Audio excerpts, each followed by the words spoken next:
Hello everyone, good morning. কেমন আছেন সকলে? আশা করছি সকলে অনেক বেশি ভালো আছেন। আই হোপ পৃথিবীর যে প্রান্ত থেকে আমার ভিডিওটা দেখছেন আপনাদের শরীর এবং মন দুটোই সুস্থ এবং স্বাভাবিক রয়েছে। আর সুন্দর একটি সকাল দিয়ে আমি আমার আজকের ভিডিওটা শুরু করে দিয়েছি। আজকে সারাদিনে কী রান্নাবান্না হয়েছে শুধু সেটাই ভিডিও করতে পেরেছি। আর তেমন কিছু কাজবাজ শেয়ার করা হয়নি, শুধু রান্নাগুলোই শেয়ার করেছি। আর কিছু সবজি আনা হয়েছিল, সেটাও আপনাদের সাথে শেয়ার করব। তো এতক্ষণে যারা আমার ভিডিওটা দেখতে শুরু করে দিয়েছেন তারা অবশ্যই একটা লাইক দিয়ে আমার ভিডিওটা কন্টিনিউ করার চেষ্টা করবেন, তাতে করে আমার মনটা খুব ভালো লাগবে। তো যাই হোক, কালকে রাতে কিছু পপকর্ন আনা হয়েছিল, তো ভাবলাম সকালবেলা একটু গরম গরম পপকর্ন ভেজে খাই, যেহেতু চা খাবো। তো দুই একটা পপকর্ন খেলে খুব ভালো লাগবে গরম গরম। আর অন্যান্য কাজ করব, কাজের ফাঁকে ফাঁকে এগুলো খেতে খুব ভালো লাগে। তো এমনিতেও শীতের দিনে পপকর্ন খাওয়া হয়, আর এই সময়টাই কিন্তু বেশি পাওয়া যায়। যদিও সারা বছর পাওয়া যায় ঢাকাতে, কিন্তু তারপরে শীতের সময়টা বেশি পাওয়া যায়।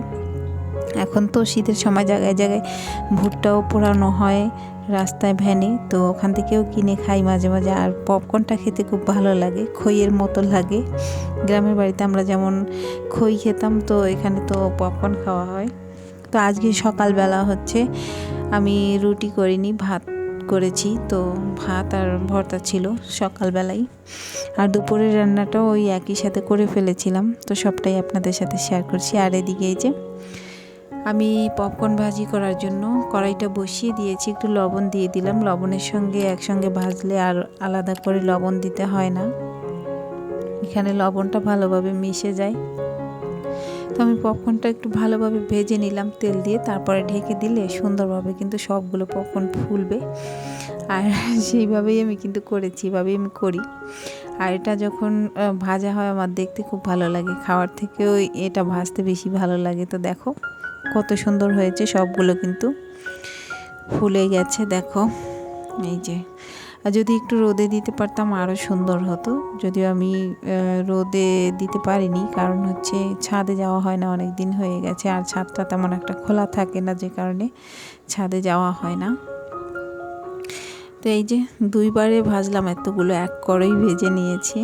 অনেকগুলো করে কিন্তু একসঙ্গে দিয়েছি, আর অলরেডি আমার ভাজা হয়ে গেছে। এখন আমি বয়ামে রেখে দেবো ভরে আমার মেয়েদের জন্য। ওরা এখনও ঘুম থেকে ওঠেনি, উঠে খাবে, আর আমি কয়েকটা খাবো আর কি। আর এটা গরম গরম খেতে ভালো লাগে, মুচমুচে থাকে।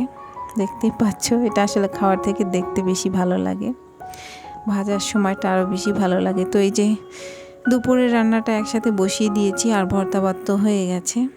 সবাই মোটামুটি খাওয়া দাওয়া প্রায় শেষ। আর এদিকে আমি এই রান্নাগুলোও বসিয়ে দিয়েছি। আলু দিয়ে টমেটো সবাই পছন্দ করে ঘরের, সে কারণে হচ্ছে একসাথে আলু টমেটো রান্না করে নিলাম, কারণ এই সবজিটা সবাই খাবে। আর আমার কয়েকদিন ধরে গুঁড়া মাছ দিয়ে একটু টক খেতে ইচ্ছে করছিল, তো ভাবলাম একসঙ্গে করে নিই। আমার ছোটো মেয়েটা কামরাঙ্গা নিয়ে এসেছিলো, পাশে একটা গাছ আছে, তো সবাই মিলে ওরা পেরেছে, তো নিয়ে আসছে। আমি সেই জন্য ভাবলাম আজকেই রান্না করি। তো আলু টমেটো আর কামরাঙ্গা দিয়ে আমি ছোটো মাছ রান্না করেছি, খুব ভালো লেগেছিলো খেতে আর কি। আসলে হঠাৎ হঠাৎ করে মাঝে মাঝে এরকম ওরকম একটু খেতে মন চায়। দেখা গেছে এখন একটা খাবার খেতে ভালো লাগে, একটু পর আর একটা খাবার খেতে ভালো লাগে। তো হঠাৎ করে আমার টক খেতে ইচ্ছে করছিল খুব, ছোটো মাছ দিয়ে। জলপাই দিয়েও করা যায়, কিন্তু কামরাঙ্গা দিয়ে আমি খেয়েছি, আমার মা রান্না করতে, তো সেই কারণে করলাম আর কি। খুব ভালো হয়েছিল খেতে। তো যাই হোক, এদিকে আমার রান্নাগুলো হয়ে গেছে।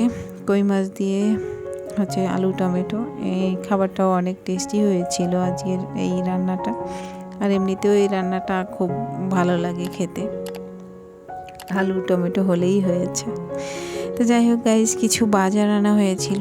এই যে বাজার দুবার আনা হয়েছে, সকালবেলা একবার হাঁটতে গিয়ে আনা হয়েছে অল্প কিছু, আর এই যে বিকেলবেলা বাজার আনা হয়েছে আবার। তো শাক আনা হয়েছে, এখানে পাঁচমিশালি শাক রয়েছে।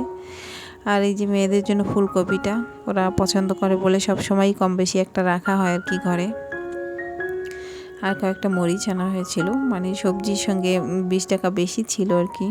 তো 200 টাকা সবজি কেনার পরে দেখা গেছে 20 টাকা বেশি ছিল, তো ভাবলাম মরিচ নিয়ে যাই।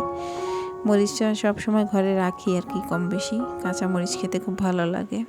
আর এই যে শোল মাছ দিয়ে লাউ রান্না করা হবে, সেই জন্য একটা লাউ আনা হয়েছে। আর হচ্ছে বেগুন ভাজিটা ডিম দিয়ে খুব ভালো লাগে, তো সেই কারণে হচ্ছে বেগুনটা আনা হয়েছে। ভর্তা পুড়িয়ে খেতে বিভিন্নভাবে বেগুনের তরকারিটা খুব ভালো লাগে, তো সেই কারণে বেগুনটাও আনা হয়েছে। এই হচ্ছে বিকেলবেলার বাজার। আর সকালবেলার একটা ছোট্ট বাজার ছিল, হাঁটতে গিয়ে আনা হয়েছে। প্রয়োজন ছিল না, তাও পছন্দ হয়েছে তো আনা হয়েছিল তখন, তো সেটাও তোমাদের সাথে শেয়ার করে দিচ্ছি। তো এটা দেখো তোমরা।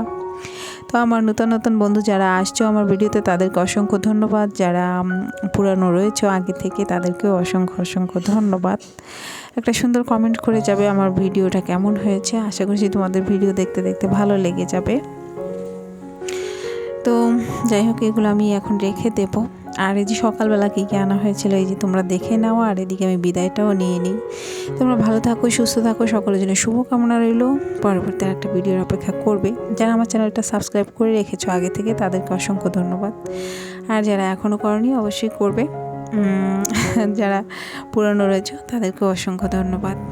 তো যাই হোক, পেঁয়াজের পাতাটা দরকার ছিল ভাজির সঙ্গে খাওয়ার জন্য, তো ভাবলাম সঙ্গে তো পেঁয়াজও পাওয়া যাচ্ছে ফ্রিতে, যদিও আমার পেঁয়াজ রসুন সবই আছে, কিন্তু পেঁয়াজ এবং পেঁয়াজের পাতা দুটো পাওয়া যাচ্ছে, সেই কারণে হাফ কেজি নেওয়া হয়েছে। তো দেখো এই যে অনেকগুলো বড় বড় পেঁয়াজ কিন্তু এখানে রয়েছে, এখানে হাফ কেজি রয়েছে আর কি।